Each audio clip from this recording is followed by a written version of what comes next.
it's me again, and that time 15 minutes na lang para uwian na naman. And nakapag-ready na ako ng report ko dyan kasi of course, i-prepared natin yan lahat-lahat before tayo uuwi. And this time wala na masyadong customer kaya mga 5 minutes magko-close na din ako ng store. And kinuha ko na yung bag ko, of course, yung mga binibili ko, baka makalimutan ko pa. Ayan.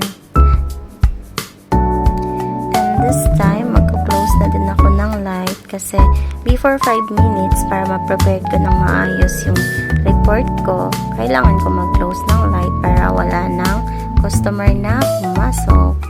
And this time, kailangan ko lang i-double check yung report ko and isulat ko na siya para picturean ko na lang mamaya at masasend ko na din kung magkano lahat ng nabenta ko.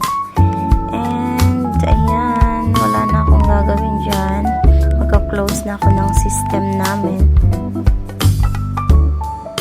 Ayan, tapos na. Of course, kailangan natin yan i-double check lahat para okay lahat yung report natin, wala tayong problema kinabukasan.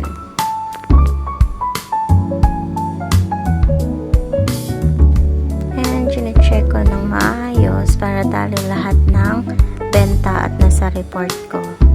Ayan, nag-close na din ako ng system kasi mga 3 minutes na lang ata or 2 minutes ganyan magko-close na ako kasi wala naman talagang customer that time. And this is it. Nasa labas na ako. Hindi ko na pinakita yung video na lumabas na ako sa shop. Naglalakad na ako. And dyan banda sa may IKEA. Yan palagi yung nilalakad ko every day and every night. Ito talaga yung pinaka-struggle ko kasi ayan, ang daming sasakyan dyan. Ngayon nga wala masyado pero marami talagang sasakyan na dumadaan dyan.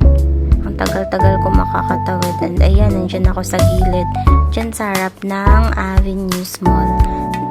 Nagmamadali na ako dyan. Baka may iwan ako. Bye!